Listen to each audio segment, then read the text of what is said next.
Yo, what's going on, guys? Welcome back to a brand new video on the channel. Inside of today's video, a bit more of a serious one.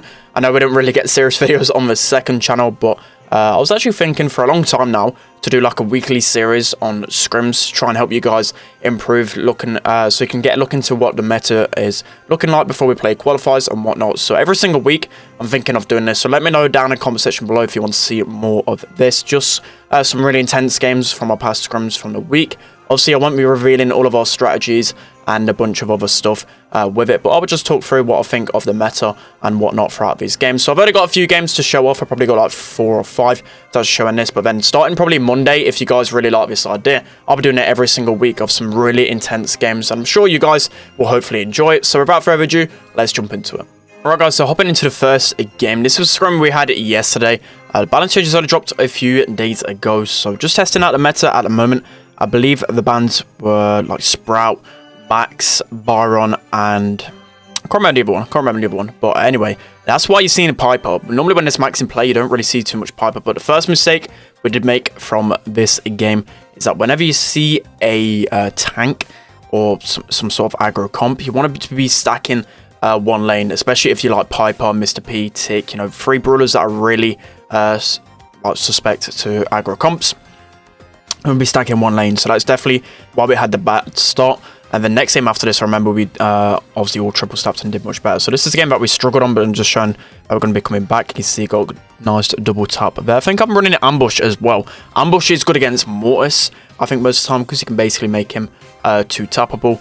But against brawlers like BB, against brawlers like Sandy, I always think snappy sniping is much better, because you can basically, when they get in range, you can just keep smashing that auto aim button. See, we're doing a good job here. I do get set on fire, and with a brawler like Piper, you can see that takes me down to 840 HP from just Amber's fire, which is just insane. But you can just see how spammy our comp is, and to be honest, there's not a lot that counters this comp when there's not Max in play. When there's Max in play, there's a whole lot of comps you can go, but I think they actually banned it, so it can make it really hard to make a creative comp. Normally on Canal Grande at the moment, you've got like Max, Sandy, BB, Mr. P, Tick. They're going to be the bigger options for Canal Grande. Like I say, we're all triple second lane. It can make it really hard for teams to actually push up on us, because you've got a Piper that's just sitting there. I'm just sitting in the bush with ambush because he had to get a 2-tap there. We've got Tick as well. Tick with the new gadget is even better against aggros, because you've got his super to knock them back. You've got his gadget with 3 uses to knock them back. So Tick is a solid option, even more so in Bounty again. He did fall out of meta, but at the moment he's actually pretty good. Let's hop into the next one. Alright guys, going into the next one. So again, this is a scrim from yesterday. We only had one yesterday. Unfortunately, there's been quite a few cancels in the past few days since the balance changes. But you can see here, this really interesting comp. You don't see Gale too often in the comp play. And we use this because they're using Piper and Brock. Piper and Brock are really squishy, got really slow reload speed. So I thought double tank is going to be amazing against those guys. So you can just see this early pressure. There's not much that these guys can really do. Once we've got, you know, they've got a BB with all of their gadgets in their face constantly. You've got a Daryl, and within the first attack, we're dealing 60%, 70%. That is insane. That's honestly crazy. Normally how this map goes with certain bands in play, it's normally just like Piper, Brock, Colt, Spike, all of those brawlers really defensive. This 8-bit as well. I think 8-bit was actually banned, but 8-bit. Actually, no, he wasn't banned in this scrim. Apologies, he definitely wasn't banned in this one. But normally, a lot of times you just sit back and just constantly wait to get chip damage over and over again. But this one, you can just see how aggro are. There's nothing they can really do when BB's got gadget. She's such a good brawler. She's absolutely insane. You can see here, Casey jumping in to finish it off. So that's going to be another game right there. Let's hop into the next one. Alright guys, hop into the next one. So this is a scrim against Clash. This was before the balance changes, so I don't think Jesse will be as good. But you can see here, Byron and Jesse are in play. So this just makes the Byron Colette strategy just so OP. And just watch this right here. This is absolutely insane. Look how many times I chain super against these guys. Casey just keeps healing me from a distance. I've basically got super every single time. And look at that. That is crazy. That was one of the best clips I've got with Colette. I felt like I was invincible with this Byron strategy. And I know how good it is. Normally, Colette really isn't that good in the meta. She's only good on specific maps, but especially when there's Byron in play, Colette's just even stronger. And with Jessie, with how good she was before the balance changes, she basically used to free tap everyone. She could free tap herself. She could basically free tap Byron. It's just so much damage here. Most of the time with Colette, I love playing Colette on this map. I feel like I'm such a good Colette on this map. because you can just keep using super over and over again. And when you return, normally there's people close to you, so you can just get a few auto-aim shots, and there will only be a short time for you to get your super again. So you can just see here, I think Lane actually gave up because he supered the wall here. So it should be a pretty comfortable end to it. I think Lane's actually in spawn here, must have lagged out or something. But you can just see what Byron in play is just crazy. I think in this scrim specifically, you hardly ever see Byron not banned, but I think they didn't ban it, and we just felt like playing with Byron in play, which literally every single comp I think had a Byron. I think Mil KC, I think I played Byron at this scrim for 20 games out of 24. And then KC played it the other 4, so Byron just needed it everywhere. They ain't actually popping off there, but then Tom is just sneaking in. It's really hard to get Jesse out of that pocket, and you see a lot of aggro brawlers go to the right hand side. Because you've got to get pinched out and you're wasting a lot of enemy time. But you just see here, I'm just wasting Trevor and Chaos's time for Casey just to walk up and throw his super. So that's going to be another game. Let's hop into the next game. Right, guys, so hopping into the next game. As you can see here, Max wasn't banned, and look at the comp. This is before balance changes again, but it's still as prevalent. I believe, again, the likes of Sprout were banned in this, Byron were banned in this, the usual suspects. I can't remember who was actually the other brawlers to be banned. But it's probably other meta brawlers as well, probably a lot of the likes of Jesse, brawlers like this. So you can see teams, especially with Max in play, still tend to go Piper, which I don't really understand, because Piper is not that good against Max, not good against BB, and not good against Sandy. Sandy's so meta right now, especially if you guys have seen it on the ladder. I think literally probably the best combo in the game when Byron's not in play is Max, BB, Sandy. I think you can use it in every single mode, every single map. Honestly, we're using it on Heist as well. Using it on a Hot Potato. And Sandy is just so good. I could just walk up to people just like that, get my super. The super's not as strong on Canal Grande, but I'm using the heal one because it's a really good synergy with BB and Max. A lot of the times, just look at that. I'm just sneaking in. I'm just walking up to them and free-shotting literally all of them. That Piper is just going to get destroyed the entire time. And even with a Mr. P, I've got a slow reload speed, and BB's not really got the best matchup against Mr. P Porters. It's just so good. Just look at Tom go in there. They can't really do too much. Again, I'm just going aggro. I can afford just to be as aggro as possible, because as long as I keep going in and getting my supers over and over again, we're going to keep in that mid control. Canal Grande is all about the mid control. Once you get the mid control, you're going to be golden. So you see here, Casey's just wasting time. I don't think we're actually up that many in stars right now, but I'm just going really aggro to get the kill. I think we're only up like... Oh, it's annoying that we can't see that. I'll have to change that for the next video. I'll have to send it myself.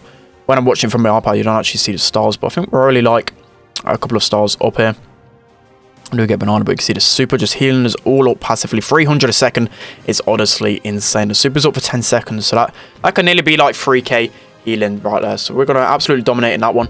Let's hop into the next one. Right, guys, hopping into the next one. So here you can see, again, this one was before the balance changes. I had a few clips saved up just in case I was going to do a video like this. But as you can see, this is what the meta normally look like in terms of long range. You've got Amber in play. I think the likes of Sprout and Byron were banned again in this one. And this is what it looks like. You've got Amber in spawn, just sitting there waiting for the super. That's how she's played at the moment. A lot of people tend to use Piper, Colt, Brock. Colt, I think you need to have either a Colt or Brock just because of the gadgets to break it open. Colt's really good because you can break open your own walls. You want to do that because you want to keep the range. We can just see here, look how passive it's played. This is GG Mortuary in comp, by the way. And when 8-bit's in play, you can't really afford to go Daryl. The meta used to be really dependent on Daryl, especially with the gadgets. So I think that's what's the main thing that's leaned it away from Daryl. Is because of the Colt gadget and the Brock gadget, opening up the map and just making him easier to kill. You can't really sneak in a lot of the times, whereas Daryl could just roll across the lake, get into the grass. You see here, Casey playing really well. He's going to activate Banana, but luckily I do get a good snipe. Piper in this meta is so passive. I don't really like Piper in this meta because of the likes of Sandy. Sandy's just so good against Piper. We just see on this map, a lot of times I'm just sitting playing patiently, just making sure no one's going to be pushing up. It's basically just a 3-lane system. Everyone's playing extreme passive. Casey's going to go in there. I believe I'm trying to keep Colt back. I'm just going to heal to make sure and conserve ammo. He is dodging me really well, though.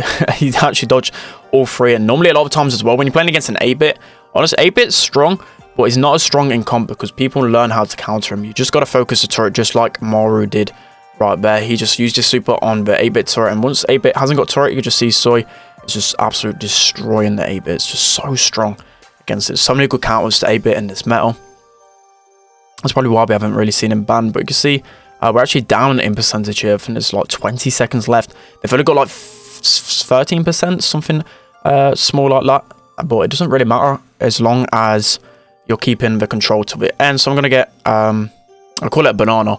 That's, that's a code name for Piper Gadget, but 10 seconds left. We know we've got time here, so Casey with a really important kill down the left-hand side, and that allows me to push up. We've got Tom's turret on, is safe there. No way a Piper can do anything, and we're able to clutch up in the end just from one push in the last 5 seconds. Alright guys, probably moving into the final game. So this is actually, I just remembered now, most of the bans previously were Ruffs. Ruffs is so good, but in this scrim specifically, Ruffs wasn't banned, so I think normally all the time. I think we're a bit bored of playing Ruffs by the end of this. This is one of our last games of the scrim.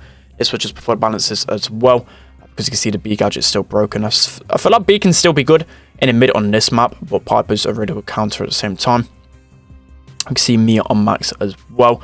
So you kind of got two play styles. You can either not really go Ruffs and be like really aggro brawlers. So we've got Max and Amber to kind of counter that. Or you can play Ruffs, and you've got to think of it like Surge. You play late game. By that I mean you just try and stay alive as long as possible, try and get everyone the upgrades, and just play extremely passive. That's the way Ruffs is played at the moment, and it literally reminds me of when Surge first came out, because the interactions was all about Surge versus Surge. If your Surge could get upgrades before the other team's Surge, and then you'll be in a good position. It's kind of the same with Ruffs. If obviously if the whole team has got upgrades, you're going to be in a much better position than the other team, because you've got more HP, you've got more damage, you're going to be winning matchup the majority of the time. So as well with bot drop, this is a new competitive map. Let me know down in the comment section below what kind of maps you want to see, what metas you want to see.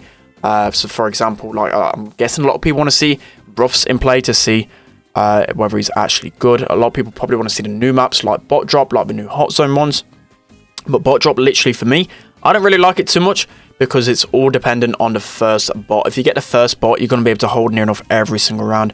You can see here, I think we're going to end it right here, but that's going to probably be, yeah, that's going to be the finish right there. Right guys, it's going to be the end of today's video. Hope you enjoyed it. As I said, more of a serious one, but I'm hoping to dive in a little bit to scrims and just a competitive meta before qualifiers, so you guys can get good details on it, because people don't really, there's not really a lot of tournaments on right now. I'm not doing pro gameplay breakdown on my main channel. This is my second channel. This is why I'm not doing it on the main channel, because I don't know whether it'll be received good. I don't know whether people actually want to watch this content. So making sure you're liking the video and commenting whether you like this, and obviously all feedback is appreciated. I want to show you guys what you want to see.